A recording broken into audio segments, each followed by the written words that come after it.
yang pinggiran. Kenapa? Tema-tema semacam ini tema-tema dalam khazanah Islam klasik. Ya. Dan tidak semua qadaya atau persoalan-persoalan dalam Islam klasik itu bisa bertahan kajiannya sampai sekarang secara serius gitu ya. Kenapa disebut periferal? Karena misalnya seorang sarjana di Mesir itu mengatakan bahwa persoalan-persoalan seperti ini baru kalau ada peristiwa terorisme atau ada peristiwa tindakan-tindakan ekstrim gitu. Padahal ini sudah ada di khazanah Islam kita sejak lama. Sudah 1400 tahun atau 1300 tahun lebih gitu. Tapi tidak dapat porsi yang memadai sebagaimana kajian-kajian yang lain gitu. Nah, sejak peristiwa 2001 itu, WTC itu, kemudian persoalan-persoalan ini mengemuka kembali seiring dengan berkembangnya satu mustalah, satu istilah yang sekarang jadi populer yang disebut dengan wasatiyah atau moderasi. Sebelum itu wacana atau mustalah itu tidak rame berkembangnya. Karena semua paham bahwa ya memang wasatiyah sebagai sebuah spirit itu difahami ada dalam ajaran Islam sejak awal. Ya. Tapi mustalahnya sebagai sebuah mustalah itu baru muncul rame belakangan pasca peristiwa tahun 2001 itu. Anda mungkin akan mengatakan, loh, bukannya kata-kata wasat sudah ada dalam Al-Quran sejak lama, gitu ya. Wasat dalam Al-Quran sebagai inspirasi mungkin iya, bahwa wasatiyah itu diambil dari istilah Al-Quran kata wasat. Tapi sebagai sebuah mustalah, moderasi atau wasatiyah itu dalam pengertian yang difahami orang sekarang itu sama sekali sesuatu yang baru. Jadi sebagai sebuah sumber embrio iya berasal dari Al-Quran, tapi sebagai sebuah mustalah dalam ilmu sosial, moderasi itu diberikan pengertian yang sama sekali baru. Gitu. Pertanyaan yang sering muncul adalah mengapa perlu ada kajian-kajian wasatiyah itu? Apakah ada ajaran-ajaran agama yang tidak wasatiyah? Ada apa enggak? Ada. Nah. Kalau kita bicara agama berarti kita bicara sumber agama atau masadirut tasyri'nya. Sumber agama apa? Quran, hadis. Kalau kita mengatakan ada ajaran agama yang tidak moderat, sama tidak dengan mengatakan bahwa dalam Al-Quran atau Sunnah ada ajaran yang tidak moderat? Oh, gimana? Tadi bilang ada, baru belum berapa menit sudah bilang nggak ada. Ada tidak? Tidak ada. Tadi yang bilang ada saya coba. Coba. Ada yang bilang ada tadi contohnya kayak gimana misalnya?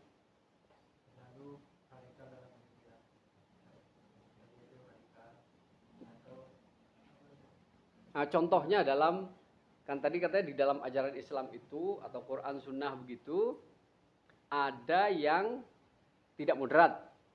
Apa misalnya? Tidak moderat itu caranya berpikir. Bukan.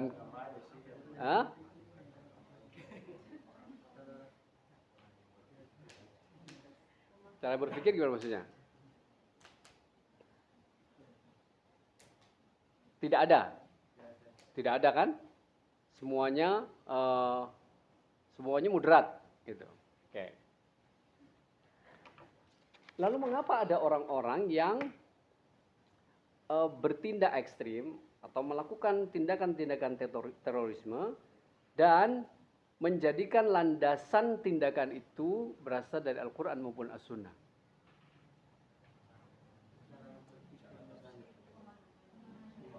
Pemahamannya salah. Pemahamannya salah terhadap teks. Oke. Siapa yang menghukumi suatu itu salah atau tidak pemahamannya terhadap teks?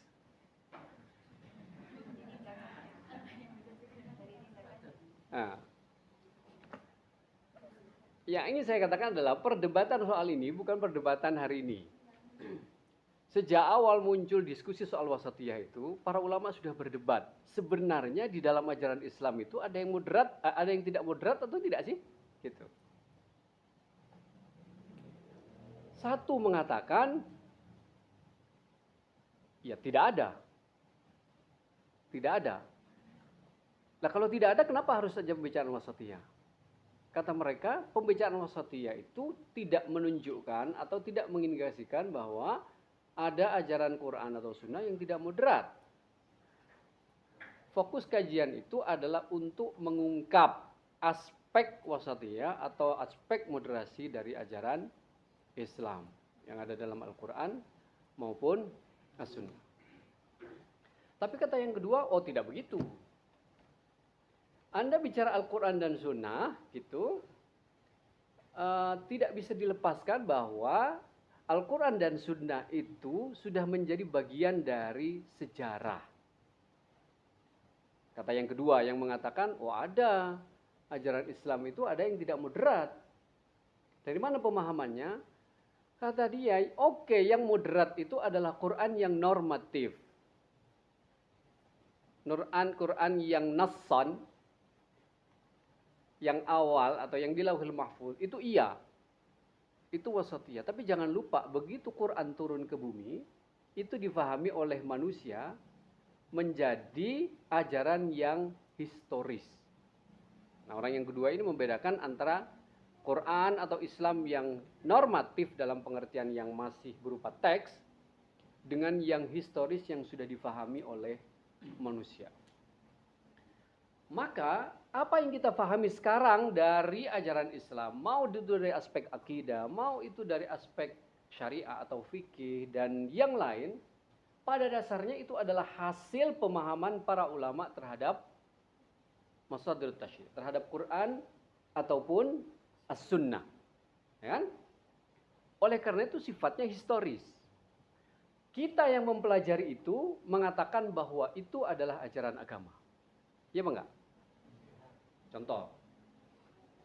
Saudara belajar akidah saudaranya apa? Ahlus sunnah wal jamaah spesifik. Misalnya Asy'ari. Oke? Rujukan saudara dalam pemahaman akidah kepada siapa? Imam Al-Asy'ari atau Imam Al-Maturidi. Imam Asy'ari dan Maturidi sumber pemikiran akidahnya dari Al-Quran. Jadi secara langsung kita mengatakan agama atau akidah yang kita pelajari itu sebenarnya adalah apa yang difahami oleh Al-Asy'ari atau ulama yang lain terhadap Al-Quran. Oleh karena itu, karena ini sudah menjadi pemahaman manusia, maka aspek kekeliruan dalam pemahaman maupun tindakan yang dilandasi oleh ajaran itu bisa salah. Contoh sekarang, contoh lain. Orang banyak mengkritik ke Wahabi. Ya kan? Aman kan paling semangat kalau ngeritik Wahabi.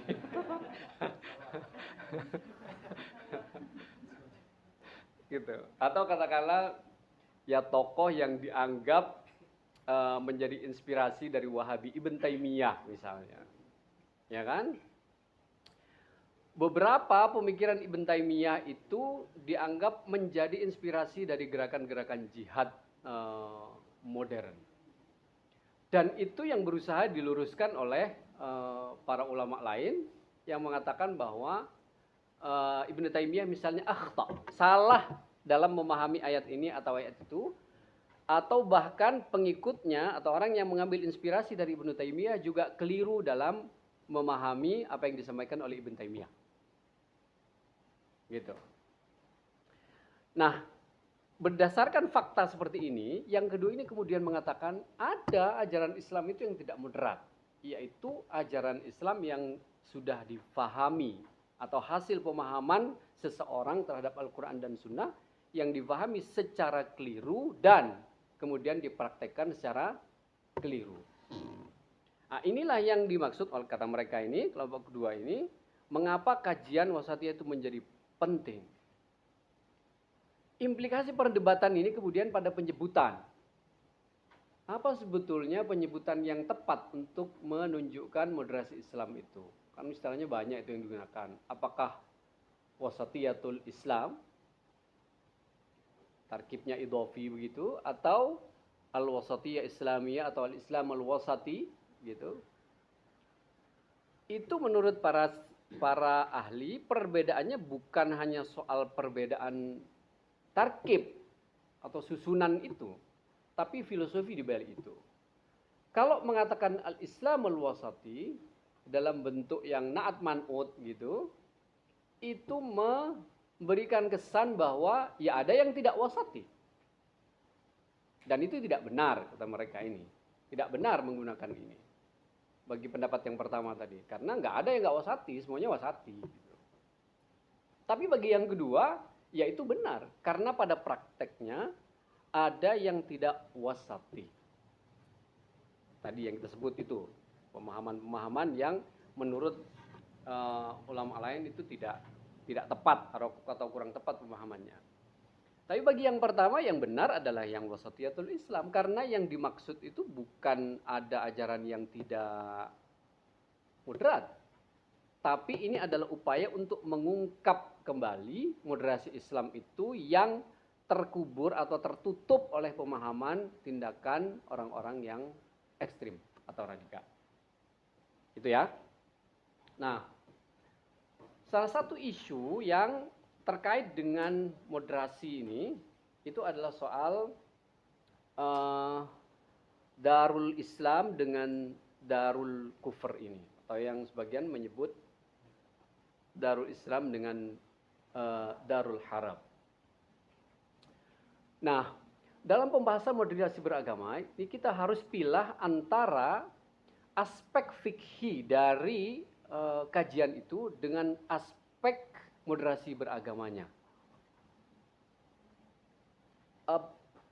Darul Islam, Darul Fikr itu meskipun tidak ada bab khusus dalam kitab-kitab fikih, tapi selalu digunakan sebagai mustalah untuk melakukan diferensiasi ahkam oleh para ulama. Gitu. Banyak itu dilakukan begitu ya. Beda dengan bab jihad misalnya, kalau jihad masih banyak ya. Istilah itu selalu digunakan. Tapi dalam pendekatan moderasi beragama, pendekatannya bukan persoalan-persoalan detail fikih sebagaimana dipersoalkan oleh para ulama. Tapi bagaimana isu ini digunakan oleh kelompok-kelompok ekstrim untuk menjadi mubarrir, untuk menjadi argumentasi atau menjadikan ini sebagai alasan mereka untuk melakukan tindakan-tindakan kekerasan atau tindakan-tindakan ekstrim. Oleh karena itu, pada kesempatan kini kita akan menggunakan pendekatan ini lebih banyak dari pendekatan fikihnya. Sebab kalau fikihnya ya pasti panjang ya.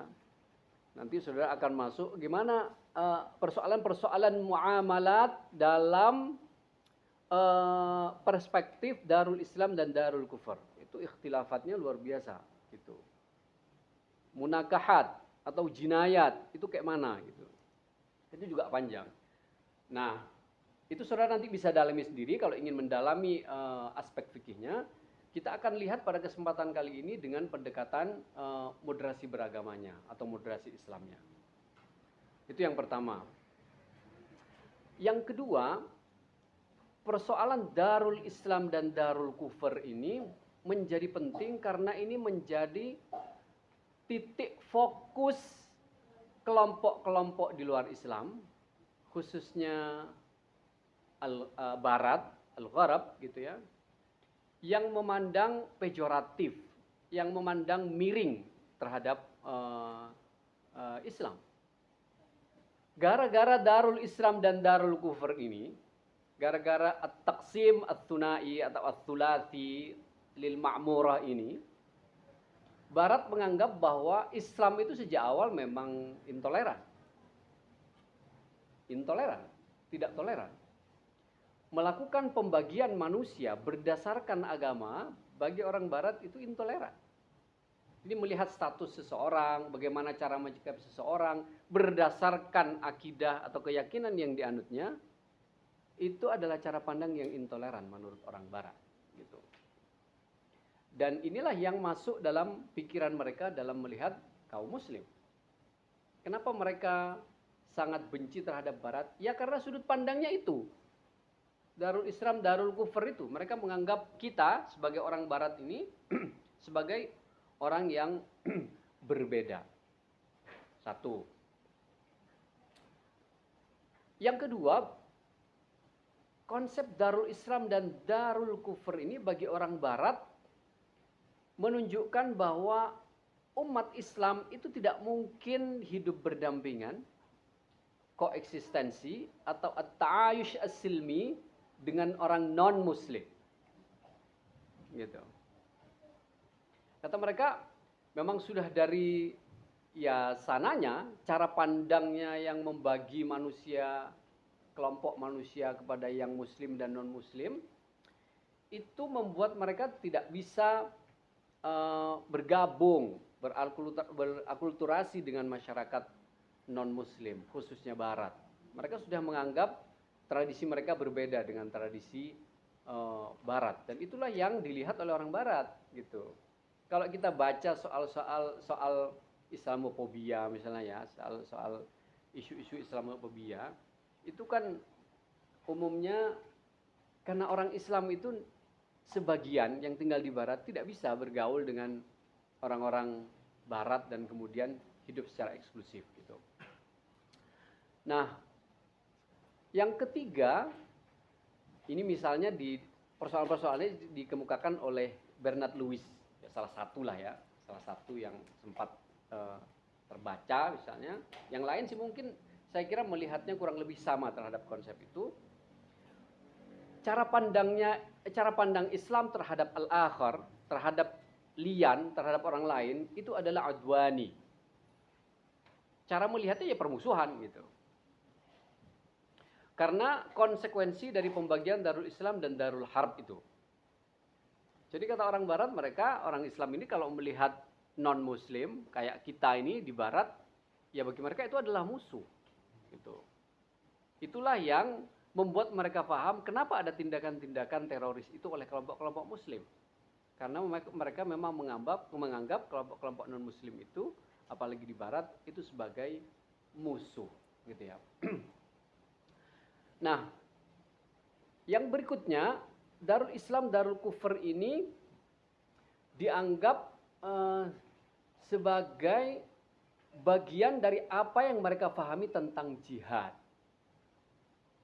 Sebagai konsekuensi dari pembagian ada kelompok Islam, ada kelompok kafir, maka kelompok kafir inilah yang wajib diperangi. Gitu yang dipahami oleh orang Barat, yang dibaca dari tindakan beberapa kelompok Muslim yang mendasarkan tindakan-tindakan ekstrimnya atau penyerangan-penyerangannya itu berdasarkan konsep Darul Islam dan Darul Kufur ini. Nah, dari isu-isu semacam inilah makanya kemudian di Barat itu muncul konsep-konsep misalnya kayak clash of civilization, ya, benturan peradaban dengan tesis utamanya bahwa atau asumsi utamanya menyatakan bahwa setelah Perang Dingin itu musuh Barat yang paling besar itu satu, yaitu Islam, gitu ya. Karena mereka melihat cara pandang Islam terhadap kelompok lain non-Muslim atau Barat itu adalah seperti itu, dilihat sebagai Darul Kufur dan Darul Islam, gitu. Nah, yang lebih mengkhawatirkan ya dari berkembangnya isu ini bukan hanya kesalahpahaman Barat terhadap Islam, Tapi juga konsep ini digunakan, tadi sudah kita singgung, oleh kelompok-kelompok radikal, kelompok-kelompok ekstremis gitu, teroris, itu sebagai alasan-alasan ideologisnya gitu. Seperti apa mereka menjadikan isu ini sebagai alasan atau sebagai argumen gitu ya. Jadi sebenarnya apa yang dilakukan oleh kelompok-kelompok radikal, nanti sebagian kita coba sebut, itu semacam menghidupkan kembali kategorisasi ulama klasik itu, tapi dengan semangat yang berbeda. Darul Islam Darul Kufur ini kan konsep dalam fikih klasik, sudah ada lama. Tapi ini kemudian dihidupkan. Jadi semacam ihya'ut taqsimil qadim, menghidupkan pembagian kelompok manusia ini atau pembagian bumi ini dalam dua kategori yang lama, tapi dengan spirit yang baru. Hanya spirit barunya ini kemudian bukan spirit yang positif, tapi spirit yang tadi itu, yang udwani, yang semangatnya adalah permusuhan, gitu. Nah, nanti kita lihat seperti apa mereka ininya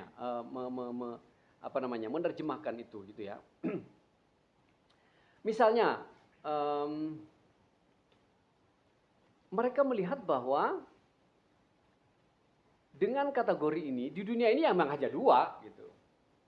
Kalau tidak Islam ya kafir gitu. Kalau tidak Islam ya jahiliyah misalnya. Dan itu yang dikemukakan secara gamblang oleh salah satu ideolog ya, yang dianggap ideolog berpengaruh bagi kelompok-kelompok ekstremis atau radikalisme, itu misalnya Said Qutb. Bahkan Said Qutb menyebut ini dalam tafsir Al-Dhilal. Ya. Dia menyebut bahwa konsekuensi terhadap pembagian kategori ini yaitu tadi. Jihad karena apa? Karena arwahuhum wa amwaluhum mubahah la hurmata lahum. Sebutnya langsung begitu. Jadi ya nyawanya, ya hartanya, ya halal gitu. Kalau bahasa orang sekarang. Jadi tidak lagi ada ismah. Kalau Islam kan ada ismah ya terhadap dam, ismatud dam istilahnya. Jadi yang namanya darah manusia itu atau harta manusia itu dijaga, nggak boleh sembarangan. Tapi oleh kelompok-kelompok ekstrim, pembagian atau berdasarkan pembagian atau taksim tadi itu, Darul Islam dan Darul Kufur, itu kemudian menjadi landasan untuk membagi dunia hanya kepada dunia itu. Makanya kemudian adiknya Said Qutb itu menulis satu buku judulnya Jahiliyatul Qarnil Ashrin. Kaum jahiliyah abad 20 gitu ya. Jadi semua yang menurut dia masuk Darul Kufur itu semua jahiliyah semua tuh. Jahiliyah semua tuh gitu. Termasuk orang-orang Mesir saat itu gitu. Apalagi kalau Anda baca Ma'alim fit Thariq. Ma'alim fit Thariq itu menjadi semacam manifesto dari Said Qutb yang kemudian dijadikan semacam kitab suci bagi kelompok-kelompok yang radikal, khususnya di Mesir. Dari ide-ide yang semacam itulah di Mesir itu kemudian banyak ya berkembang kelompok-kelompok itu. Misalnya Jamaah Islamiyah, At-Takfir wal Hijrah, Syababul Muslimin dan seterusnya, itu termasuk yang membunuh Presiden Sadat tahun 81 itu namanya Abdus Salam Farak. Itu punya satu buku manifesto atau menerjemahkan ide-ide Said Qutb dalam Ma'alim fit Thariq yang namanya Al-Faridah Al-Ghaibah. Buku itu dilarang terbit di Mesir pada zaman itu. Tapi saya pernah membaca dokumennya dari seorang peneliti namanya Rifat Said Ahmad, karena ada satu kopian yang itu kan dibakar semua oleh pemerintah ketika mereka ditangkap, dibakar semua dokumen-dokumen itu. Tapi Rifat Said ini punya dokumennya yang kemudian dia simpan. Nah, saya ketahui itu karena pada tahun 2010 itu pemerintah kita mengirim beberapa delegasi peneliti ke sana untuk bertemu dengan mantan narapidana teroris Jamaah Islamiyah yang kemudian tahun 2014-15 membawa beberapa tokohnya ke Indonesia atas permintaan BNPT itu ya. Kayak Karam Zuhdi, Raji Ibrahim dan lain-lain yang kemudian bukunya tadi diterjemahkan itu ngasih tahu bahwa ada satu dokumen yang masih tersisa. Itu memang luar biasa. Ayat Quran hadis semua isinya. Tapi semangatnya yaitu pokoknya yang namanya kata kital itu banyak banget di dalam situ. Nah, kalau Anda mau lihat sebagiannya, nanti kapan-kapan kalau ke Cirebon saya kasih unjuk. Biar bukan agar Anda menjadi teroris gitu ya. Tapi biar Anda tahu bahwa ada yang begini loh memahami Al-Quran dan sunnah itu gitu ya. Yang kedua, ide Darul Islam dan Darul Kufr inilah yang mendorong mereka untuk kemudian mengajukan yang disebut dengan formalisasi syariat Islam. Karena bagi mereka Darul Islam itu ya zong kalau tidak tatbiqus syariah. Oleh karena itu, semua negara kalau mau disebut sebagai negara atau Darul Islam, maka syarat pertamanya adalah dia harus melaksanakan atau menggunakan syariat Islam dalam atau sebagai undang-undang negara. Makanya kalau kita lihat hampir semua kelompok-kelompok ekstrim itu salah satu ide utamanya adalah formalisasi syariah. Nanti kita lihat Indonesia masuk yang mana. Nah, formalisasi syariah ini bagaimana caranya? Bagi mereka formalisasi syariah itu yang diambil dari idenya Said Qutb ini bahwa tidak boleh ada campur tangan manusia dalam proses taknin atau dalam proses perumusan undang-undang itu. Makanya dalil yang digunakan adalah wa man lam yahkum bima anzalallah dan seterusnya itu. Jadi selama di situ ada proses keterlibatan manusia, maka itu bukan wewenang dari Allah Subhanahu wa taala yang mereka sebut dengan hakimiyah. Itu salah satu konsep yang kemudian belakangan juga sudah direvisi oleh kelompok-kelompok Jamaah Islamiyah yang ada di Mesir. Kalau sudah begitu, maka berikutnya ya harus daulah Islamiyah. Meskipun orang kayak Wahbah Zuhaili itu membedakan sebenarnya antara daulah Islamiyah atau khilafah Islamiyah dengan Darul Islam.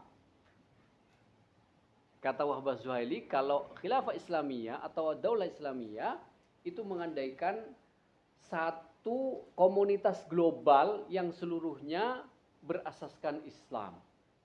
Gitu. Tapi Darul Islam itu skupnya lebih kecil daripada itu. Tapi sebagian faqih atau para ahli fikih tidak membedakan antara Darul Islam dengan daulah Islamiyah atau khilafah Islamiyah. Tapi konsekuensi dari Darul Islam dan Darul Kufr itu adalah mendorong berdirinya daulah Islamiyah atau khilafah Islamiyah ini. Makanya Hizbut Tahrir misalnya kencang mendorong ini karena menurut mereka hanya melalui pemerintahan Islam atau khilafah Islamiyah itu syariat Islam itu bisa ditegakkan secara utuh gitu ya. Yang berikutnya adalah yang tidak kalah seriusnya efeknya adalah takfir. Konsekuensi dari pembagian Darul Islam dan Darul Kufr itu berarti orang yang tidak mempraktekkan syariat Islam, negaranya bukan negara Islam, itu semua adalah kafir. Ya, ini konsekuensi yang sangat serius karena begitu mengatakan seseorang itu kafir, maka ahkamul kufur berlaku di kelompok atau di orang itu. Kita bisa bayangkan akibatnya kalau orang dikafirkan gitu ya. Orang kalau sudah kafir ya kayak tadi itu akhirnya ya semuanya halal, dianggap halal. Mengambil hartanya dianggap fai gitu. Bahkan membunuh orangnya itu dianggap jihad gitu. Itulah yang kemudian membuat kita paham kenapa ada kelompok-kelompok yang ngebom kantor polisi misalnya, atau yang ngebom komunitas-komunitas yang sebenarnya sama-sama Islamnya juga. Jangan kan sampai membunuh begitu ya. Kadang sholat saja mereka tidak mau bareng dengan orang yang dianggap menyetujui negara yang bukan negara Islam. Gitu. Kalau Anda baca riset-riset soal TII atau beberapa kelompok di Indonesia, ekstrim di Indonesia, itu punya kecenderungan yang semacam itu. Memang tidak langsung melakukan kekerasan seperti pembunuhan, tapi eksklusif.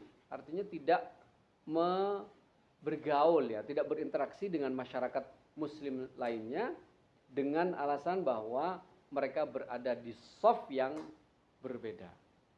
Saya punya pengalaman ketika nganter anggota Jamaah Islamiyah Mesir itu ke Nusa Kambangan. Di Nusa Kambangan itu kan napi-napi terkelas 1 itu ditaruh di sana. Waktu itu masih ada Abu Bakar Ba'asyir. Ya, sama salah satu ideolognya masih muda, namanya Aman Abdurrahman. Aman Abdurrahman ini lulusan Libya, bahasa Arabnya lancar, orangnya pinter sekali. Gitu. Abu Bakar Ba'asyir masih mudah ditemui, jadi masih bercanda-canda gitu ya. Cerita-cerita santrinya banyak yang di Mesir dan seterusnya gitu. Tapi ketika ketemu Aman Abdurrahman nggak mau. Aman Abdurrahman nggak mau. Setelah berulang kali diminta, dia ngajukan syarat boleh asal atas izin Abu Bakar Ba'asyir. Jadi kita balik lagi ke tempat Abu Bakar Ba'asyir, begitu, gitu. Kemudian Abu Bakar Ba'asyir telepon dan kemudian mau ditemui Aman Abdurrahman itu. Hanya dia terima 1 orang, kan dari Mesir itu ada waktu itu ada Karam Zuhdi, ada Najib Ibrahim. Ini pentolan Jamaah Islamiyah yang dulu nembak Presiden Sadat. Gitu. Ya, umurnya masih 25 ketika melakukan penembakan itu, mereka dibebaskan setelah umur 55 tahun. Di tengah jalan mereka merevisi pemikirannya dan kemudian membuat silsilah yang disebut dengan silsilatul muraja'at. Mereka merevisi pandangan-pandangan radikalnya dan kemudian diterbitkan.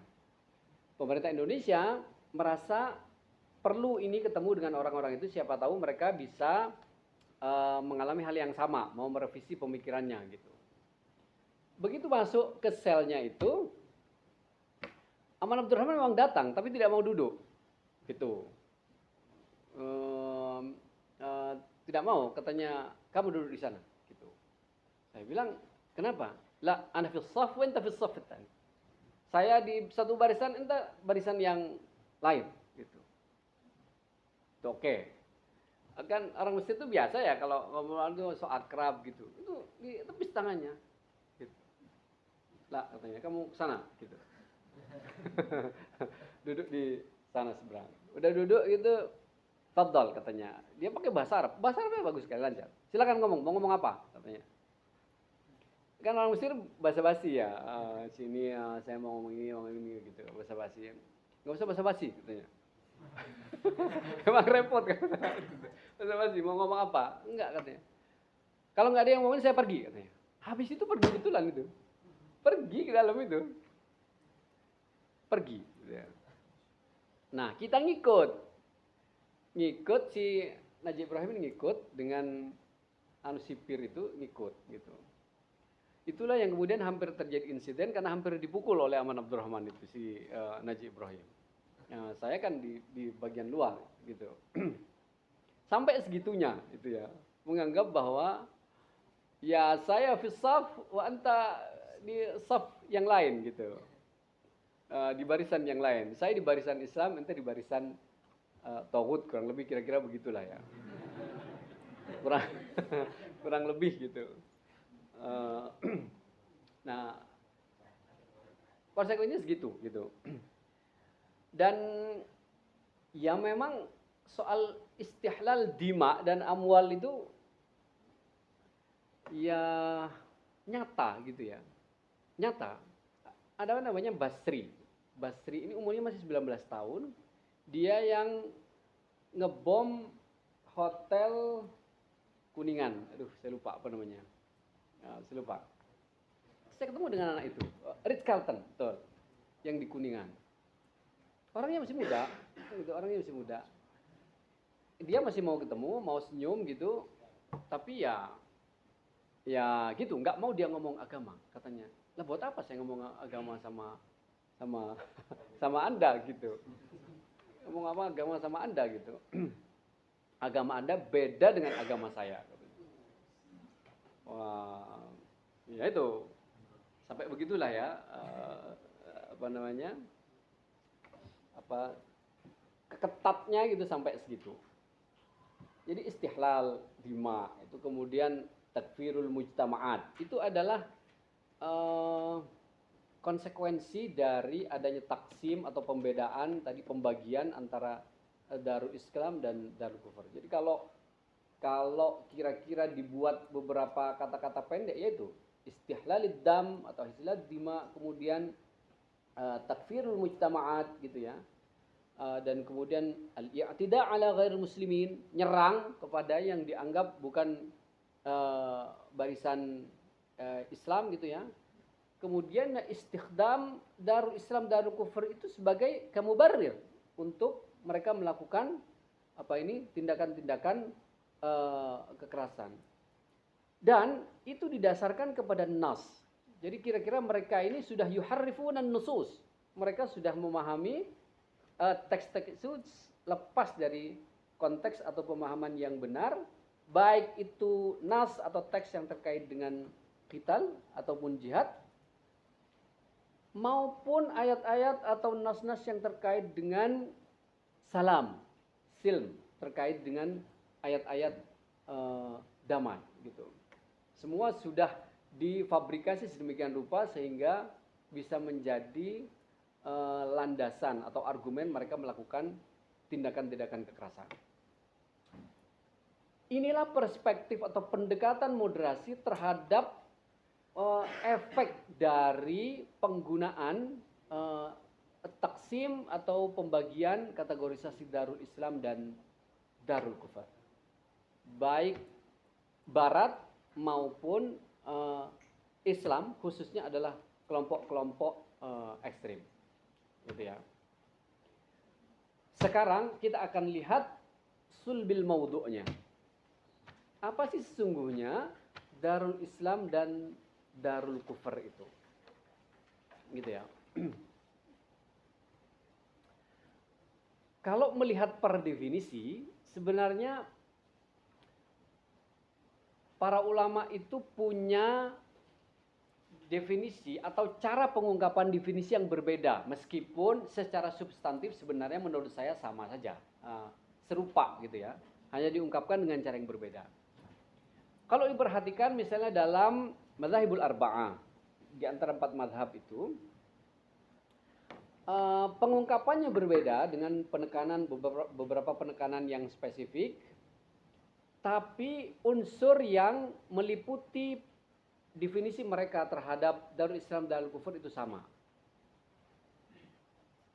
Apa unsur-unsur yang sama itu dalam memberi penjelasan atau pengertian tentang Darul Islam dan Darul Harb?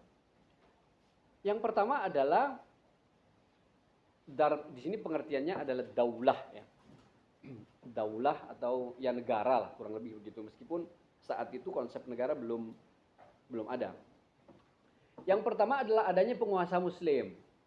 Jadi suatu kawasan yang dikuasai oleh penguasa muslim itu adalah Darul Islam. Gitu. Jadi negara manapun yang penguasanya muslim itu bisa dikategorikan sebagai Darul Islam.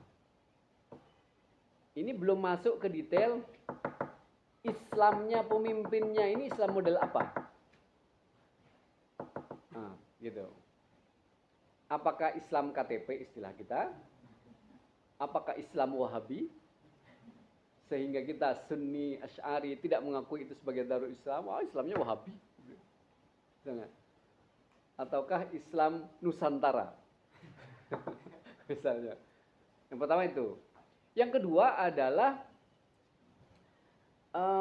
berlakunya syariat Islam. Jadi di mana di negara itu berlaku syariat Islam, maka itu dikategorikan sebagai Darul Islam. Jadi kalau penguasanya non Muslim, berarti Darul Kufur. Sebaliknya kan? Jadi sebaliknya. Atau di situ tidak diterapkan syariat Islam, yaitu Darul Kufur. Gitu. Yang ketiga adalah sukanu, penduduknya itu Muslim. Atau paling tidak aghlabiyah muslimah. Minimal mayoritas Muslim. Gitu. Dan yang keempat adalah adanya rasa aman dalam menjalankan syariat. Nah, 4 unsur ini disebut dalam konteks yang berbeda-beda oleh para ulama. Misalnya di Ahnaf atau di kalangan Hanafiyah gitu, itu yang pengertian terhadap Darul Islam itu disebut secara umum, yaitu pokoknya tajri fiha al-ahkam al-islamiyah, yaitu dia Darul Islam. Pokoknya di situ dilaksanakan syariat Islam, itu adalah Darul Islam. Lah kalau ditanya kalau penguasanya bukan Islam gimana? Nah kata kelompok ini, Sarakhsi misalnya, dia mengatakan ya nggak mungkin. Kalau di situ tajri atau berlaku hukum Islam, maka kemungkinan besar pemimpinnya adalah pemimpin Islam. Nah, gimana pemimpin non Muslim mengizinkan pelaksanaan syariat Islam? Kan nggak mungkin. Nah, jadi mereka berhenti di situ. Ya. Nah, berarti yang Darul Kufur adalah sebaliknya, gitu. Yang tidak memberlakukan syariat Islam itu berarti Darul Kufur. Kata Ahnaf enggak begitu, enggak secara otomatis begitu gitu ya. Darul atau sebuah negara itu tidak bisa, sebuah negara Islam misalnya, tidak bisa kemudian berubah menjadi Darul Kufur hanya karena Islam atau syariat Islam tidak berlaku secara penuh di situ. Kata mereka ada 3 syarat Darul Islam itu bisa berubah menjadi Darul Kufur. Yang pertama adalah zuhur ahkamil kufar. Kalau hukumnya jelas sudah berubah dari hukum Islam menjadi hukum yang kafir, itu baru menjadi Darul Kufur. Yang kedua adalah antakuna mutakhimah. Mutakhimah itu apa ya? Negara itu berada di satu kawasan yang berdampingan dengan negara kufur, yang dimungkinkan atau sangat mungkin negara kufur itu mencaplok negara itu. Maka itu bukan lagi negara Islam, tapi negara kufur karena kemungkinan besarnya dia akan dicaplok oleh negara negara kafir gitu. Baru dia bisa dikategorikan Darul Kufur. Syarat yang ketiga adalah, syarat ini bukan satu-satu, bukan kategoris tapi kumulatif gitu. Yang ketiga adalah kalau di negara itu sudah sama sekali tidak ada Muslim, atau ada Muslim tapi dia tidak bisa bebas untuk melaksanakan syariat agamanya. Jadi dia terjajah, ditindas gitu. Maka itu tidak lagi menjadi Darul Islam, tapi sudah Darul Kufur. Nah, Malikiyah kurang lebih sama dengan Ahnaf. Nah, yang perlu kita catat saudara sekalian adalah bahwa taksim ini atau pembagian Darul Islam dan Darul Kufur ini itu nggak ada pada zaman Nabi. Tidak ada nas sharih di Quran dan hadisnya, nggak ada. Jadi ini betul-betul ijtihad dari para ulama. Makanya para sarjana yang mencoba melacak sejak kapan mustalah atau pembagian ini mengemuka, itu dilihat sejak Imam Hanafi. Jadi pada abad ketiga, abad keempat itu baru berkembang soal at-taqsim at-tunai lil ma'murah ini. Sebelumnya nggak ada. Gitu. Ada yang menyebutkan sebagai sebuah istilah ada, karena dalam salah satu surat Khalid bin Walid, ya, ketika beliau dipasari sebagai panglima, itu menyebut kata Darul Islam, tapi belum menjadi konsep fikhi sebagaimana berkembang pada masa munculnya mazhab-mazhab, khususnya adalah Imam Hanafi. Gitu. Nah, Imam Maliki serupa dengan itu, gitu ya, dengan yang pertama. Yang lebih luas menurut saya, bukan karena saya orang Syafi'i, tapi kalau melihat beberapa kategori yang disebutkan, itu Syafi'iyah punya kategori yang lebih luas, ya. Misalnya di Tuhfa, Imam Ar-Rafi'i itu nyebut beberapa kategori, ya, untuk sesuatu negara atau satu kawasan itu disebut sebagai Darul Islam. Nah, yang pertama kata Imam Rafi'i itu, pokoknya negara yang yaskunuhal muslimun. Pokoknya penduduknya muslim, mau muslim semua ataupun muslim mayoritas, itu sudah layak disebut dengan Darul Islam. Bahkan meskipun di sana ada non-muslim. Gitu. Atau yang kedua, negara yang fatahal muslimun, yang ditaklukkan oleh orang-orang muslim, meskipun tanah-tanah di situ masih miliknya orang kafir yang ada di situ. Nah, yang negara taklukan itu menurut Syafi'iyah itu sudah bisa disebut sebagai Darul Islam, gitu. Atau yang ketiga, negara yang pernah ditinggali orang muslim tapi kemudian direbut oleh non-muslim atau orang kafir, gitu. Negara yang pernah diduduki oleh umat Islam atau oleh muslim, kemudian jatuh ke tangan non-muslim pada akhirnya, itu masih bisa atau layak disebut dengan Darul Islam, gitu. Itu menurut saya satu definisi yang lebih rinci, gitu ya, dan lebih luas, sehingga nanti kalau kita ingin melihat Darul Islam dalam konteks seperti sekarang bisa merujuk kepada ini. Indonesia misalnya negara Islam atau Darul Islam atau Darul Kufur Indonesia. Pasti sebenarnya mengatakan Darul Islam. Ya, artinya untuk mengatakan Darul Islam, kita sudah punya dasarnya. Oh, kata Imam Rafi'i begitu. Gitu. Ya, sudah punya dasarnya. Nah, Hanabilah sama, ya, kurang lebih. Pokoknya satu kawasan yang dikuasai atau dipimpin oleh muslim, dan di situ diterapkan syariat Islam. Bahkan Ibnu Rajab Al-Hambali itu punya definisi yang lebih minimalis menurut saya, karena dia menyatakan bahwa yang penting di situ ada orang mengumandangkan azan, itu negara muslim. Dalil beliau adalah ya hadis itu yang mengatakan bahwa Rasulullah itu kalau berperang, beliau itu nunggu hatta yusbiha wa yanzur. Beliau tuh nunggu sampai pagi dan kemudian dilihat, gitu. Kalau terdengar suara azan, kaffa anhum. Rasulullah enggak nyerang mereka. Tapi kalau tidak ada suara azan, maka aghara alaihim. Rasulullah menyerang, katanya. Ini dalil menunjukkan bahwa ada azan saja itu sudah cukup untuk disebut sebagai Darul Islam yang tidak boleh diserang. Itu kata Hanabilah. Nah, Darul Kufurnya adalah ya sebaliknya. Dari hal-hal itu berarti adalah Darul Kufur. Gitu ya. Di luar kategori ini ada ulama yang memecah Darul Kufur itu menjadi dua. Yang pertama adalah Darul Harab,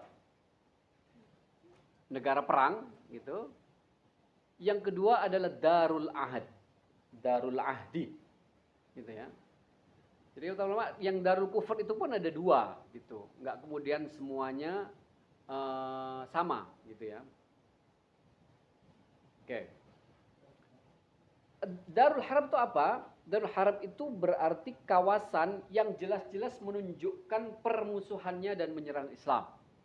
Jadi negara-negara non Muslim yang menyerang Islam atau menunjukkan permusuhan kepada Islam, maka itu adalah Darul Harb. Dalam konteks ini maka berlaku ayat udzina lil ladzina yuqataluna bi annahum zulimu. Gitu. Nah, itu salah satu konteksnya. Nah, yang kedua yang Darul Ahdi. Darul Ahdi ini banyak sebutannya. Ada yang disebut dengan Darus Salah, ada yang disebut dengan Darul Muwada'ah, ada yang disebut Darus Islam dan lain-lain. Intinya yang kedua ini adalah negara-negara non-Muslim tapi punya perjanjian damai dengan negara Islam. Gitu ya. Darul Ahdi.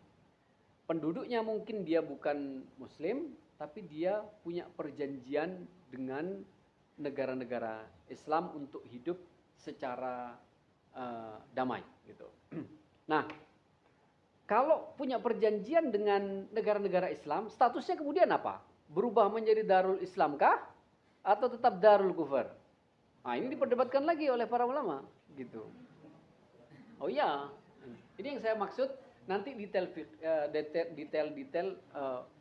fikihnya.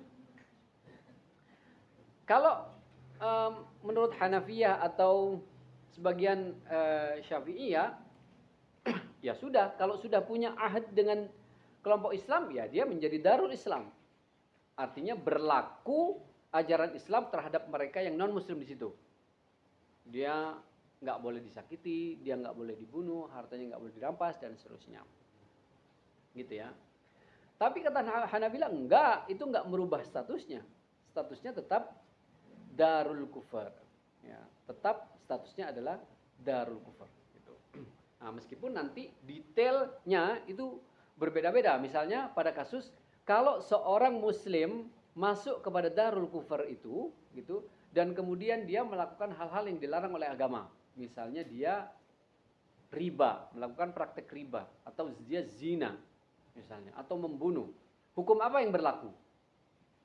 Nah, itu adalah contoh detail-detail yang dibahas oleh para ulama keterkaitannya dengan pembahasan antara pembagian Darul Islam dan Darul Kufar.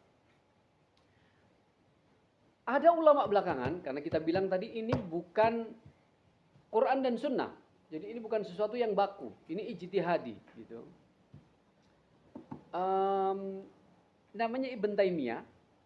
Itu bikin kategori yang baru lagi. Berdasarkan satu status kota yang disebut dengan Mardin. Yang kemudian dikenal dengan Al-Fatwa Al-Mardiniyah. Gitu ya. Kata Ibn Taimiyah bukan hanya Darul Islam, Darul Kufar. Tapi ada Darul Murakkabah. Jadi ini statusnya negara yang bertumpuk. Kenapa bertumpuk? Dia tidak bisa disebut sebagai Darul Islam karena penguasanya bukan Islam. Tapi juga tidak bisa disebut sebagai Darul Kufar karena di dalamnya ada Muslim. Dia bicara soal kasus penaklukan Tartar, yang gitu ya. Jadi negara yang seperti ini murakkabah. Bisa dia status Islam ketika terkait dengan kelompok Muslim sehingga yu'amaluna atau mereka harus diperlakukan dengan cara Islam, tapi dia juga bisa Darul Kufar ketika penguasa kafirnya ini melakukan kejahatan dan harus yu'amaluna, yang kemudian di buku fatwanya itu menurut beberapa ulama itu diplesetkan. Jadi harusnya yu'amaluna ditulis yuqataluna sehingga maknanya menjadi berubah. Padahal yang benar katanya yu'amaluna. Mereka harus diperlakukan sebagaimana Darul Kufar. Gitu. Ada kategori yang baru, yang lain lagi, yang dikemukakan oleh para ulama yang disebut dengan Darul Hiyad. Yaitu negara yang netral. Apa negara yang netral itu? Negara yang netral itu adalah negara yang tidak ikut terlibat dalam peperangan. Jadi dia ngambil posisi abstain. Anda ikut NU kubu Sultan apa kubu Keramat? Misal gitu ya. Enggak, saya di tengah gitu misalnya. Itu namanya Darul Hayat gitu. Ini Sultan apa Keramat ini? Atau enggak ada yang NU ini, jangan Wahabi semua ini kayaknya. Gitu ya. Darul Hayat itu negara yang netral dan itu banyak contohnya sebenarnya dalam sejarahnya. Siprus itu pernah di posisi itu, Ethiopia pernah. Kemudian negara-negara yang kecil atau kalau kawasan yang lebih kecil di Mesir misalnya Nuba itu kelompok-kelompok yang tidak pernah mau melibatkan diri dalam peperangan-peperangan. Itu disebutnya Darul Hayat, negara yang netral gitu ya. Nah, itu terkait dengan definisi-definisi. Nah, pertanyaan berikutnya adalah min aina ata hadzal taqsim? Dari mana ini pembagian begini? Kan nggak ada Qur'annya, nggak ada hadisnya. Dari mana muncul? Apa yang melatar belakangi para ulama membuat kategori atau pembagian ini? Gitu. Ternyata kalau diperhatikan, saudara, kalau membaca konten atau produk-produk hukum yang terkait dengan ini adalah merupakan konsekuensi dari satu dalam tanda kutip tradisi yang berkembang di masyarakat zaman itu, yaitu tradisi perang. Jadi kalau ditanya dari mana taksim ini muncul, itu adalah gara-gara perang. Orang-orang zaman dulu itu cara hubungan satu kelompok dengan kelompok lainnya adalah perang. Satu kabilah dengan kabilah lainnya perang. Satu imperium dengan imperium lainnya adalah perang. Bahkan sampai Islam datang. Ya kan?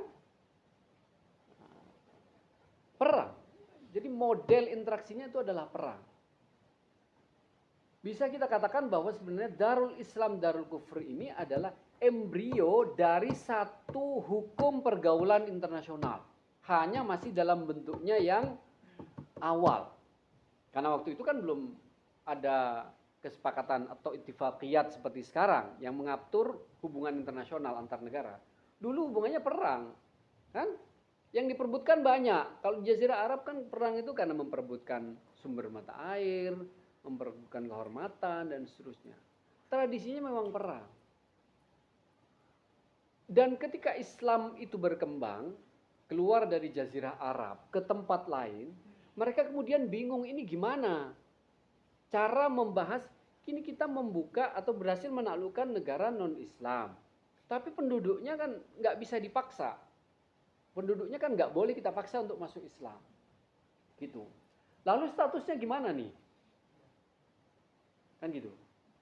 Jadi Darul Islam Darul Kufur itu adalah salah satu atau minal athar al-mutarattaba minal harb. Sungguhnya begitu. Itu adalah salah satu efek dari banyaknya peperangan di zaman itu. Sehingga interaksi muslim dengan negara non-muslim yang sudah sedemikian luas itu pada zaman itu, sudah sampai ke luar Jazirah Arab, mereka perlu satu tatanan hukum. Gimana ngaturnya? Ngatur hukum di daerah yang non-muslim. Kalau Islam semua gampang. Pada zaman Nabi Islam semua. Sahabat Islam semua. Kalau sudah ketemu dengan kelompok di luar Islam, itu gimana ngaturnya? Nah, mereka karena inilah kemudian membagi ada Darul Islam dan Darul Kufur. Gitu. Karena apa? Karena di pikiran mereka pada zaman itu untuk membagi kategori, mengkategori kelompok manusia ini sekarang nggak punya patokannya. Geografis belum ada. Negara ya belum ada juga. Jadi satu-satunya kategori yang digunakan oleh kelompok muslim atau ulama Islam pada masa itu adalah agamanya. Yang satu Islam, yang satu non-Islam gitu ya. Dan itu adalah ijtihadnya para ulama gitu. Itu satu yang harus dicatat. Tadi yang kedua sudah kita catat bahwa ini adalah ijtihadnya ulama. Yang berikutnya yang perlu kita catat adalah bahwa status Darul Islam dan Darul Kufur itu laisa tsabitan. Enggak tetap, enggak sama seperti Indonesia, kategorinya negara ini batas geografisnya ini dan seterusnya. Seperti sekarang. Enggak. Status Darul Islam dan Darul Kufur itu bisa berubah-ubah sesuai dengan perubahan kondisi negara itu. Apa contohnya? Madinah sebelum Rasul hijrah ke sana itu kira-kira Darul Islam atau Darul Kufur? Darul Kufur gitu. Begitu masuk Rasul ke sana berubahlah jadi Darul Islam. Makkah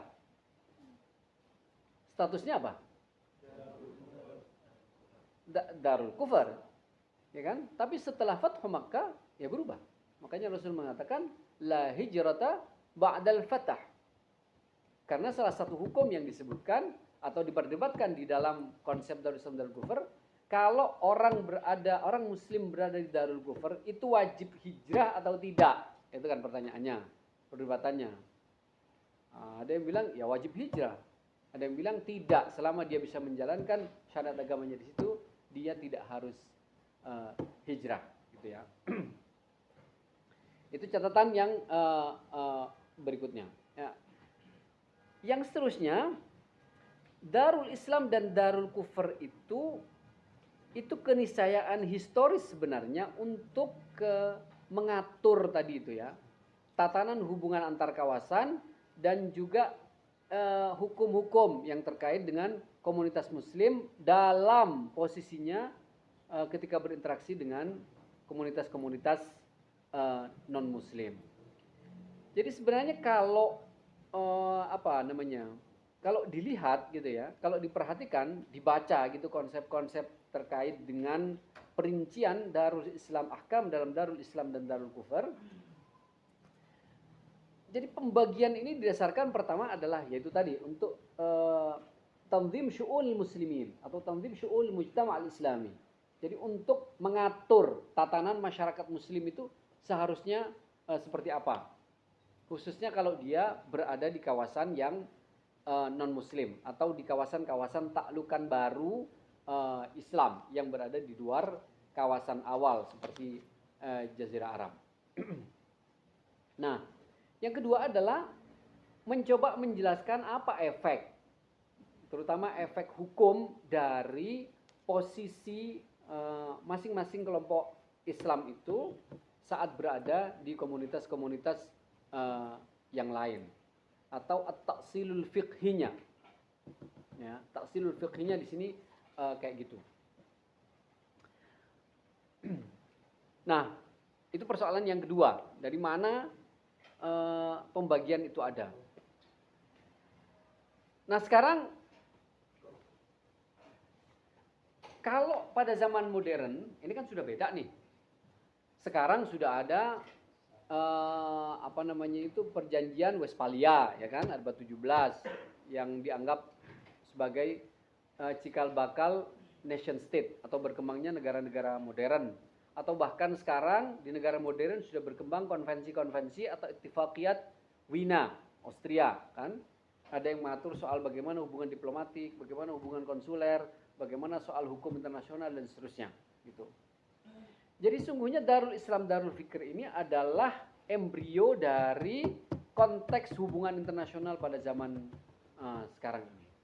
Pertanyaannya adalah apakah masih relevan menggunakan isu Darul Islam dan Darul Kufur ini dalam konteks sekarang? Karena tadi itu persoalannya,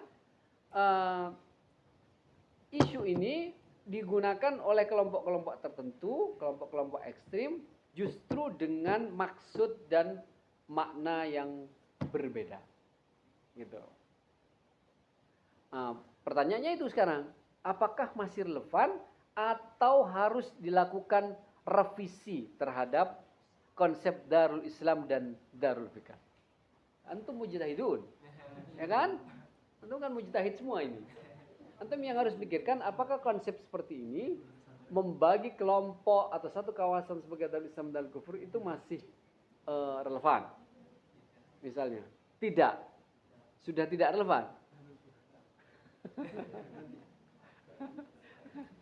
Ya, harusnya kita melihat beberapa aspek ini kalau melihat relevan atau tidaknya ya. satu, tadi sudah kita singgung bahwa para ulama itu sebenarnya menganggap taksim ini fleksibel atau ada al-muruna fit taksim. Pendekatan ini tidak kaku. Sesuatu disebut Islam, sesuatu disebut kafir, itu nggak kaku sebenarnya gitu. Bisa berubah-ubah statusnya. Jadi kalaupun sekarang masih mau digunakan, ya bisa aja. Tapi harus relevan dengan konteksnya. Gitu ya. Anda mau mengatakan itu adalah darul kufur, itu adalah darul ahdi, itu harus sesuai dengan konteksnya. Nah, pernah satu perdebatan soal status Indonesia gitu.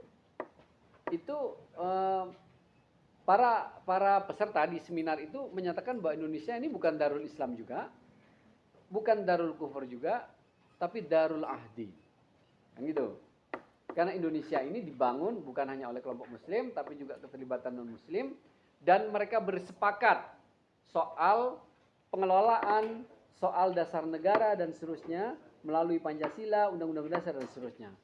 Pancasila dan Undang-Undang Dasar 45, itulah yang disebut dengan ahdunya. Sehingga Indonesia ini disebut dengan darul ahdi. Tapi kalau kita mau menggunakan kategorinya Ar-Rafi tadi ya, nggak ada masalah juga mau menyebut ini sebagai darul Islam atau yang aman gitu. Yang kedua yang harus dipertimbangkan adalah jangan berpaku pada istilah gitu ya. Jadi sungguhnya adalah yang menjadi i'tibar atau al-i'tibar itu adalah al-maqsadnya, bukan musammanya gitu. Tapi maksudnya yang dilihat itu sebenarnya adalah realitas di masyarakatnya itu sendiri gimana gitu. Menjalankan syariatkah atau boleh menjalankan syariatnya? Misalkan Indonesia nih. Apakah kita sebagai muslim Indonesia dilarang untuk menjalankan syariat Islam? Kan tidak. Meskipun negaranya tidak menjalankan syariat Islam, tidak memformalkan syariat Islam sebagai hukum negara, tapi kan masyarakatnya diberikan kebebasan untuk menjalankan. Bahkan beberapa aturan-aturan hukum Islam itu diadopsi untuk menjadi hukum positif, misalnya di Indonesia gitu. Itunya yang dilihat gitu. Jangan kemudian karena tidak menjalankan syariat Islam kemudian disebut sebagai negara kafir, tagut dan seterusnya gitu ya. Nah, itu yang kedua. Yang ketiga, konteks sekarang masyarakat dunia itu kan apa ini? Mutasyabih, apa namanya ya? Mutasyabih itu apa ya? Dan mutadakhil gitu, sudah ya jadi dunia yang global gitu, yang bercampur antara yang satu dengan yang lain gitu ya. Sistem sekarang juga tadi sudah kita sebut sudah berdasarkan kepada hukum-hukum internasional yang disepakati bersama gitu. Jadi dasarnya bukan lagi semata keyakinan, tapi sudah meluas atau lebih luas kepada persoalan-persoalan yang lain gitu. Nah, yang berikutnya yang harus kita lihat juga adalah kalau kita perhatikan konsep atau rumusan para ulama terhadap detail darul Islam dan darul kufur itu sebenarnya adalah untuk atau filosofinya adalah untuk ya menghidupkan manusia atau mengatur kehidupan manusia, bukan sebaliknya dijadikan semangat untuk membunuh atau mematikan orang. Itu kan berbalik sebenarnya dengan yang dilakukan oleh kelompok ekstrim. Pada dasarnya darul Islam darul kufur itu untuk mengatur komunitas muslim gitu di tengah-tengah masyarakat global, tapi digunakan oleh kelompok-kelompok ekstrim ini untuk tujuan yang sebaliknya, yaitu mematikan orang. Nah, selama tujuan pembagian ini digunakan untuk ini dengan semangat yang sama untuk mengatur komunitas muslim dalam hubungannya dengan komunitas-komunitas lain atau interaksi dengan komunitas lain dalam level masyarakat maupun negara, maka ya silahkan saja gitu. Yang penting tidak digunakan dengan spirit yang sebaliknya, yaitu untuk ujaran kebencian, permusuhan, atau bahkan menegasikan atau memusnahkan kelompok-kelompok yang lain gitu. Jadi konteks setiap isu itu perlu dipahami secara baik gitu ya. Sementara itu ya yang bisa kita diskusikan. Kalau ada yang mau didiskusikan boleh juga. Silakan, sebutkan namanya nanti ya. Siapa? Nah, biar saya catat, nanti lupa. Jadi pada intinya Ustaz, Imran. jadi intinya ini perbedaan antara Darul Islam dan Darul Kufur itu apakah dilihat dari pemahaman penduduk atau orangnya atau keyakinannya. Kemudian tadi kan sifatnya Darul Islam dan Darul Kufur itu laisa sabitan, tidak menetap. Jadi apakah sekarang itu masih terdapat ini Darul Islam dan Darul Kufur? Kayak Israel itu Ustaz, apakah masih Darul Islam atau Darul Kufur?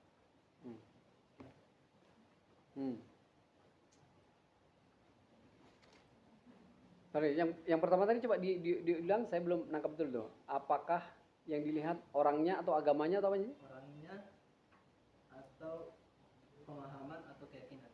Keyakinan di sini maksudnya kayak agama, berpemahaman memang dia kayak Islam, tapi dalam memahami Al-Quran itu radikal atau liberal. Oke. Begini. Ya, tadi kan ketika kita membahas definisi, kita sudah sebutkan bahwa yang menjadi standar penyebutan suatu kawasan atau suatu komunitas disebut sebagai Darul Islam dan Darul Kufur itu adalah 4 hal tadi itu yang kita sebut ya. Penguasanya Muslim, penduduknya Muslim, ya kan? Hukum syariat berlaku di situ menurut kategori para ulama ya. Dan kemudian ada rasa aman penduduknya dalam menjalankan syariat Islam. Jadi standarnya itu, menilainya dilihat dari situ. Kemudian, ini memang, apakah sekarang ada negara yang memenuhi kriteria itu? Ya kan? Ada nggak? Mana? Nah dulu, yang buru-buru. Itu harus melihat satu, standar apa seorang penguasa Muslim disebut sebagai penguasa Muslim? Apakah penguasanya harus yang menguasai ilmu agama Islam atau dia cukup beragama Islam? Ini kan perdebatannya nih. Ini bagian dari iskali ya, dari persoalan atau problematika di Darul Islam Darul Kufur. Ketika menyebut penguasa Muslim, apa standar penguasanya itu? Apakah seperti kriteria imam yang disebutkan oleh para ulama dalam siasah syariah bahwa dia menguasai ini, menguasai ini? Di mana sekarang yang begitu? Pak Presiden Prabowo kemudian ahli fikih, gitu. Ya kan, ahli tafsir seperti Ustadz Beben misalnya. Gitu ya. Nah, itu harus dilihat itu. Kemudian yang kedua, menegakkan syariat Islamnya itu standarnya apa? Apakah harus semuanya? Karena kalau kelompok radikal itu kan prinsipnya dari konsep syumuliyatul Islam, bahwa Islam itu syumul, komprehensif. Oleh karena itu, kalau menegakkan syariat, ya yang lengkap dong. Nah, pertanyaannya, kalau di luar kelompok ini, kelompok yang mereka punya pemahaman begitu, bagi kita misalnya, apakah cukup misalnya menerapkan ahwal syahsiyah atau hukum-hukum yang terkait dengan ahwal syahsiyah di satu negara itu sudah dianggap sebagai negara Islam? Misalnya. Atau standarnya turun lagi. Pokoknya di situ boleh sholat, boleh haji, boleh puasa, itu sudah Darul Islam. Misalnya. Itu harus dilihat betul. Terus dilihat gitu ya. Dan itu mungkin sekali perdebatan. Soal kriteria imam saja, apakah penguasa ini muslim atau tidak, kan bisa berbeda pendapat. Gitu. Tergantung kepada saudara tadi menggunakan standar yang mana. Kalau standar yang paling ringan, pokoknya sudah ada azan di situ, Darul Islam. Ya kan? Di Beki Islam banget itu, bukan hanya azan di situ. Quran tiap hari itu Darul Islam pokoknya di situ. Ya kan? Ataukah harus pakai peci misalnya? Itu ukuran Darul Islam dan seterusnya, ya gitu ya. Nah, dari kriteria atau memperhatikan persoalan-persoalan itu nanti coba dilihat apakah ada atau ayyudaril Islam al-yaum yang masih ada di dunia sesuai dengan atau wafqat ta'rif yang tadi sudah kita sebutkan itu. Apakah masih ada atau tidak gitu. Kalau tidak ya berarti harus pakai yang minimalis dong. Gitu, harus pakai minimalis untuk apa? Tujuannya adalah untuk memastikan bahwa itu tidak dijadikan alasan melakukan tindakan-tindakan yang tidak sesuai dengan ajaran Islamnya gitu. Ya. Bayangkan sekarang kan banyak aqliyat muslimah, minoritas muslim negara-negara Eropa. Coba. Gimana itu? Melihatnya. Kita harus masukkan negara apa itu mereka? Ada muslim di situ, mereka bebas di situ. Gimana coba? Itulah kenapa para ulama sibuk membahas hal fiqhul aqalliyatil muslimah. Gitu ya. Mereka sibuk merumuskan hukum-hukum fikih yang terkait dengan minoritas muslim ini.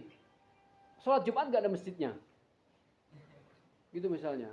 Atau sholat Jumatnya nggak sampai 40 orang di kawasan itu. Boleh nggak sholat Jumat di situ? Gitu. Atau dilarang menggunakan hijab di situ. Gimana kalau membuka hijab dan seterusnya. Itu masuk bagian dari fiqhul aqalliyatil muslim. Kemudian Israel. Ya, kalau Israel saya kira sudah tidak perlu tanya kepada. Semua sifat darul kufur ada di situ. Iya kan? Ada di situ. Nah, cuma nanti begini. Ketika mendefinisikan Israel misalnya sebagai darul kufur, tindakan harb, perang misalnya terhadap itu siapa yang berhak menentukan? Pemerintahkah ataukah perseorangan boleh menentukan ayo perang? Itu kan bagian dari fikih. Ketika kita memulai menyepakati badul harb, ini sudah masuk ke soal fikih lain, yaitu soal fiqhul harb ya, atau ahkamul harb. Siapa yang boleh memutuskan untuk melakukan penyerangan atau memulai peperangan? Itu juga. Nah, jadi tidak kemudian gampang ayo perang gitu, perang itu mau pakai apa perang situ gitu. Satu itu. Yang kedua, status orang Israel yang sipil itu apa statusnya? Apakah dia juga bagian dari darul kufar yang tadi halal darahnya itu? Karena dia termasuk bagian dari situ atau tidak? Ini masuk dalam ahkam harb.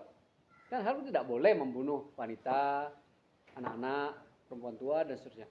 Kalau seperti Israel, yang masyarakatnya semua mendukung pemerintahnya genosida di Gaza, boleh apa enggak? Satu.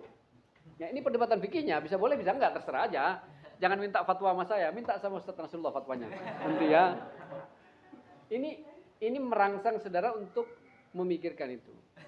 Yang ketiga, kalau warga negara Israel sedang berada di luar negaranya, ketemu sama kita di Bali, misalnya. Kalau nggak di Bali atau di mana lah gitu ya. Itu berlaku hukum itu apa enggak? Sampean langsung mau bawa celurit. Gitu. Di situ. Apa enggak? Nah, itu juga harus dipikirkan. Jadi kita tidak bisa hantam kromo bahasa ininya ya. dalam mempraktekkan beberapa konsep di dalam Islam atau dalam fikih Islam gitu. Nah, yang ingin saya katakan sebenarnya adalah bahwa kalau terkait dengan Darul Islam Darul Kufur, saudara punya peluang untuk melakukan kajian ulang atau revisi terhadap konsep itu. Pertama, karena itu tidak jelas berasal dari Al-Quran atau hadis. Itu adalah ijtihad ulama, gitu. Itu satu ya. Yang kedua, konteks yang melatar belakangi munculnya diskusi Darul Islam Darul Harb dengan konteks sekarang sudah jauh berbeda. Jadi ya, saudara bisa melakukan pengkajian ulang itu atau murajaah terhadap konsep-konsep itu. Itu pesannya kurang lebih. Ada lain? Mau perang ke Israel juga? Mau tanya tentang Islamofobia, apakah di pemerintah Indonesia ini ada atau masyarakatnya maupun negaranya ini Islamofobia? Islamofobia di sini begini.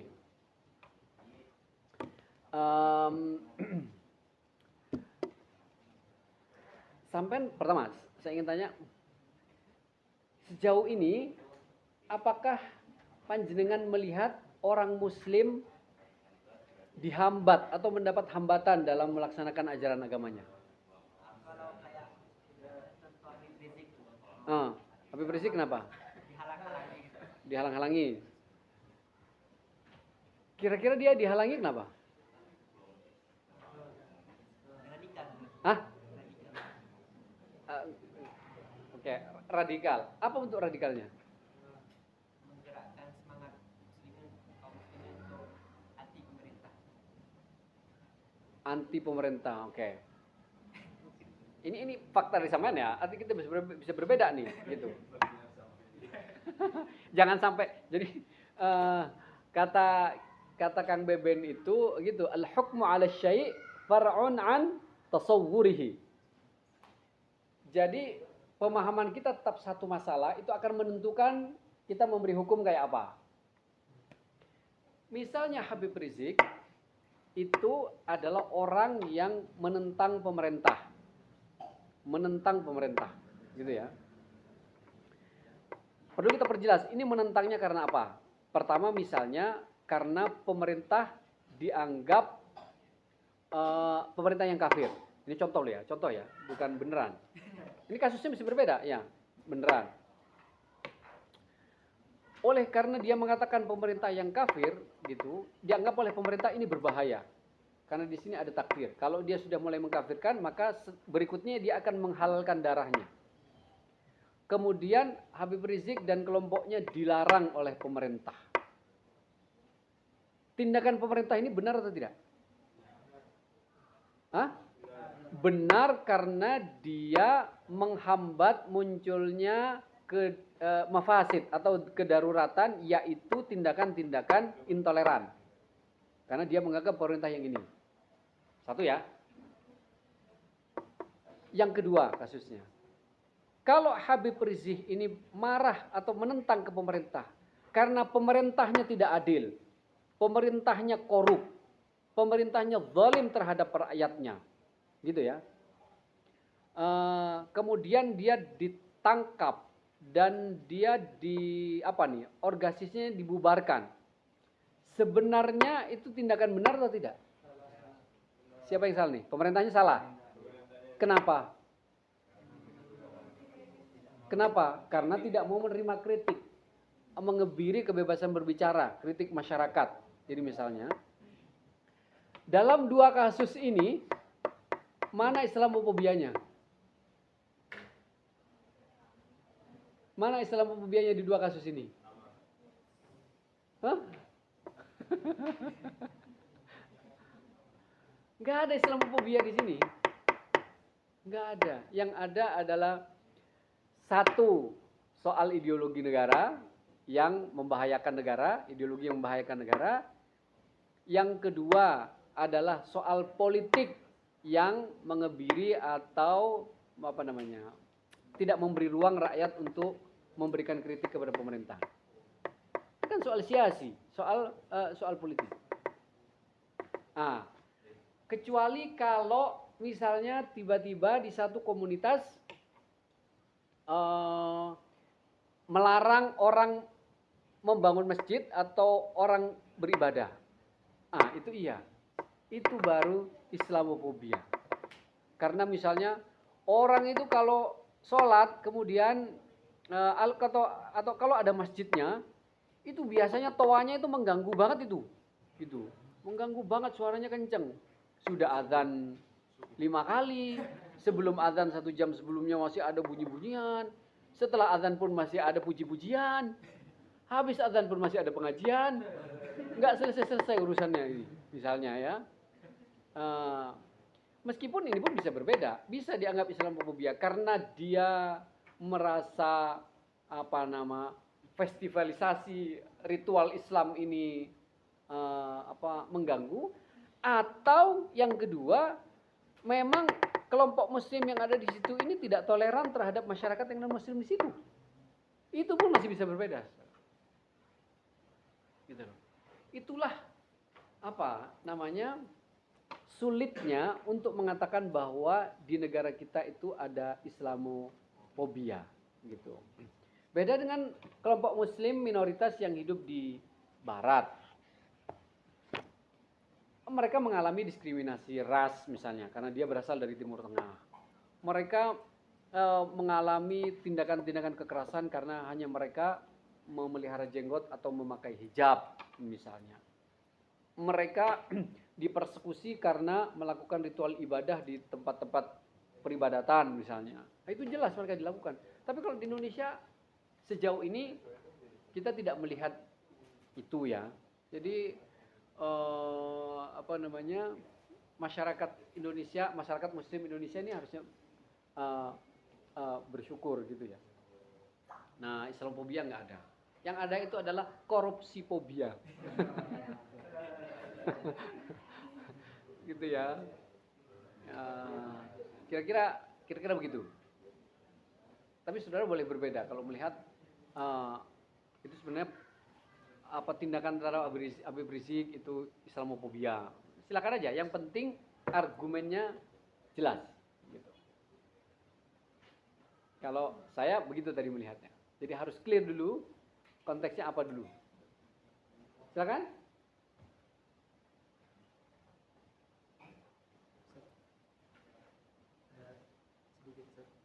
Jadi yang berhak menentukan apakah dia masuk Darul Islam atau Darul Kufur itu masalah personal atau ada kelompok yang berhak menentukan? Gini, ini soal hukum. Tentu kalau terkait dengan fatwa hukum tidak bisa sembarang orang. Itu harus lembaga yang diberi wewenang untuk memberikan fatwa hukum, gitu ya. Kalau kita ingin satu status terhadap satu komunitas atau satu kawasan dengan menggunakan kacamata Darul Islam Darul Kufur, maka itu perlu dilakukan oleh ahlinya. Gitu ya. Kita tidak bisa sekonyong-konyong mengatakan bahwa satu kawasan itu sebagai Darul Kufur atau Darul Islam tanpa melakukan pengkajian mendalam terhadap status tersebut. Jadi bukan inklinasi personal yang dirujukan, gitu. Tapi kajian objektif oleh para ahlinya, oleh para fuqaha terhadap kondisi dan situasi di satu kawasan atau tempat tersebut.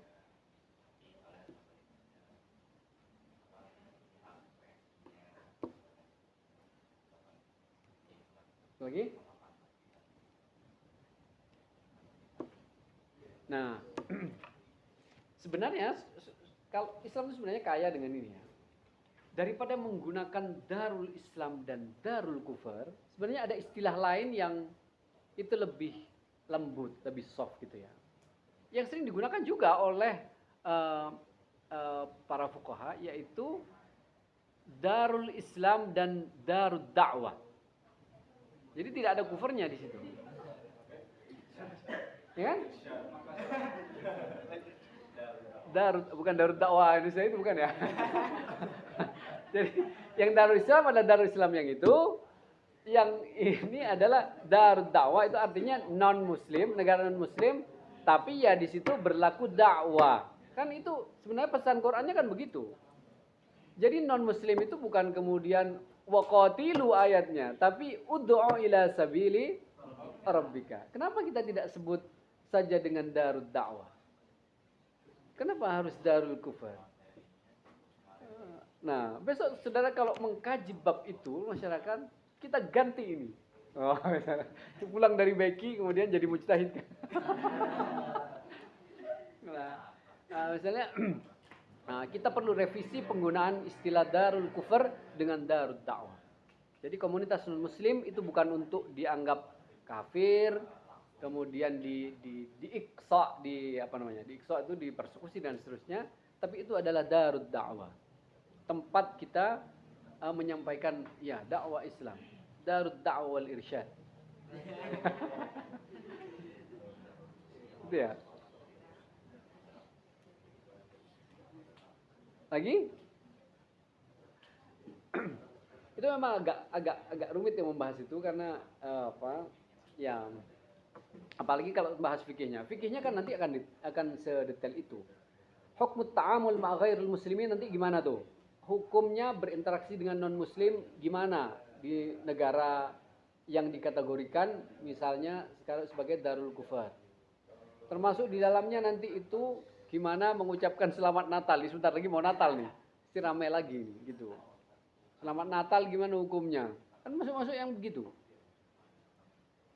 Kemudian apakah harus hijrah? Apakah jadi atau bahkan persoalan kalau Anda menemukan barang, benda di negara yang masuk Darul Kufar, apa status benda itu? Bagaimana apakah harus mengikuti hukum Islam, dia harus diumumkan ini dan seterusnya sampai pemiliknya datang atau bagaimana di situ?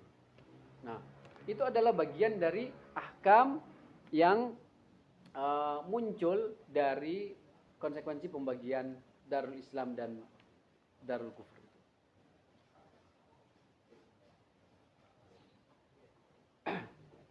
Sekarang lebih banyak lagi, sekarang ada Darul Najah, ada Darul Tauhid, ada Darul banyak lagi. Darussalam ya. Ada lagi? Nah, isu-isu, silakan.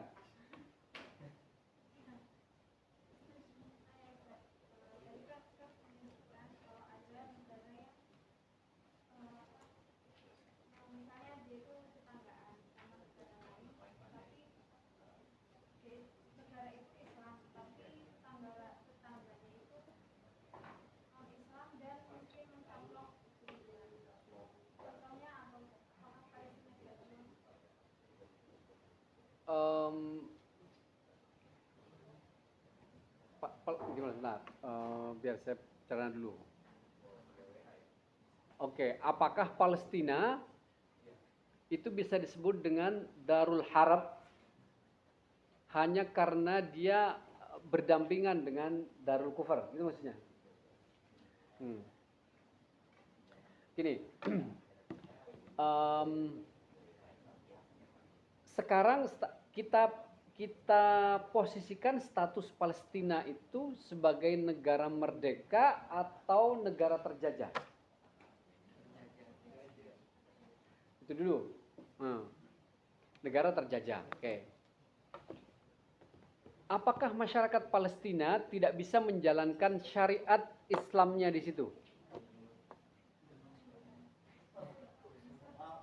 Bisa. Bisa kan? Bisa. Ya. Nah, ini harus sedetail itu.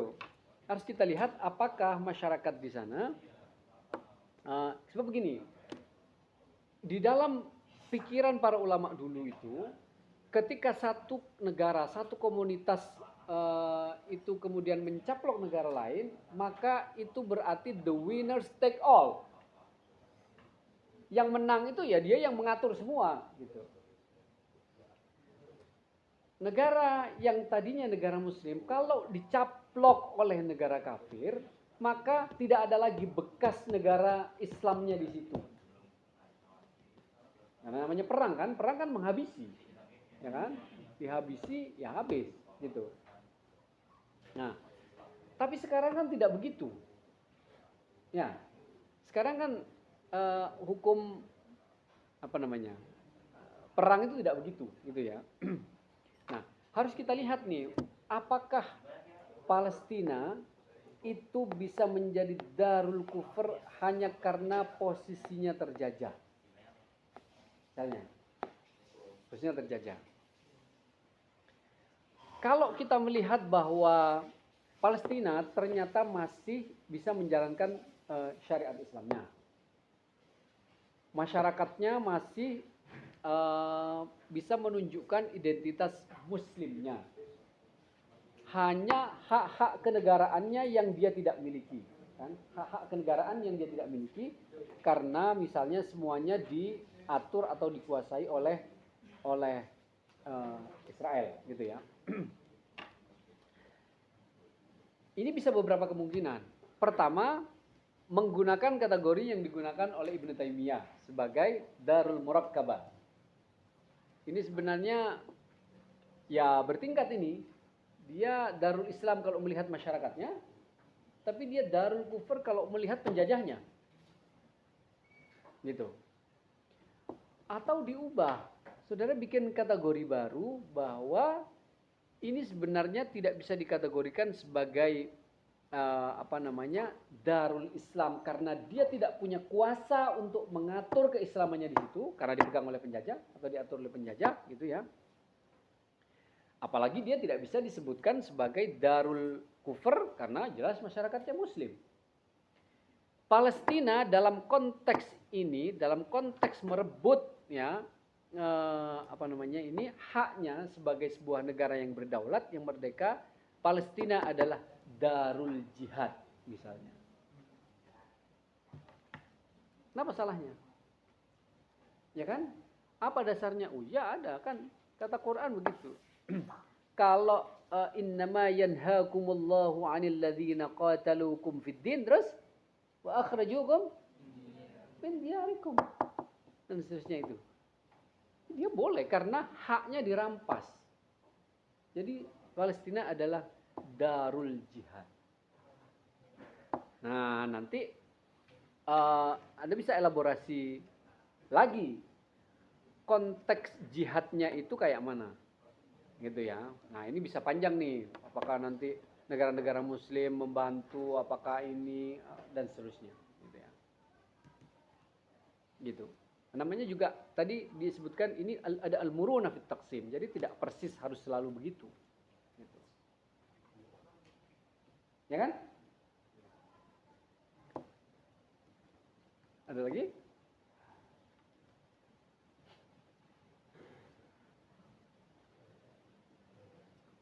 Kalau Kang Beben ada yang baru lagi. Namanya Darul Munasabat, yaitu aula untuk menikah. Nah, itu namanya Darul Munasabat. Sebentar lagi insya Allah. Itu Darul Munasabat namanya.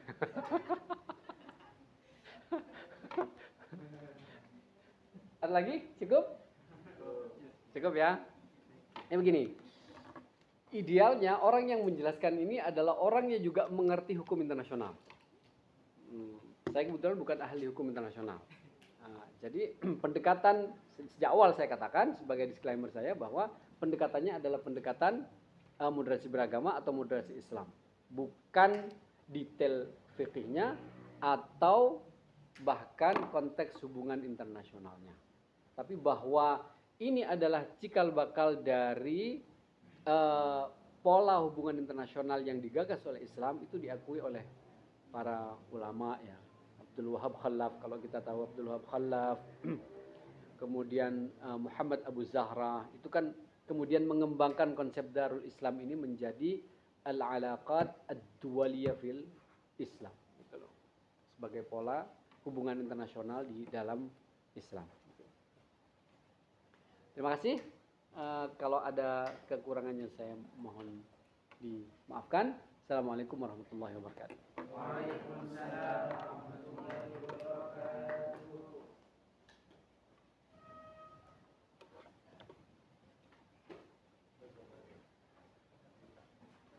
Masih lanjut atau udah balik ke Beki?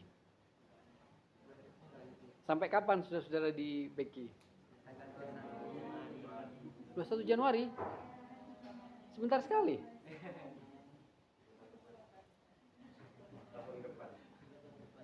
Tahun depan ya. Tamam.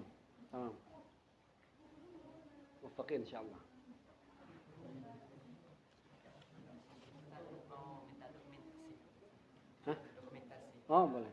Dokumentasi apa tuh? Mau foto maksudnya? Iya. Boleh.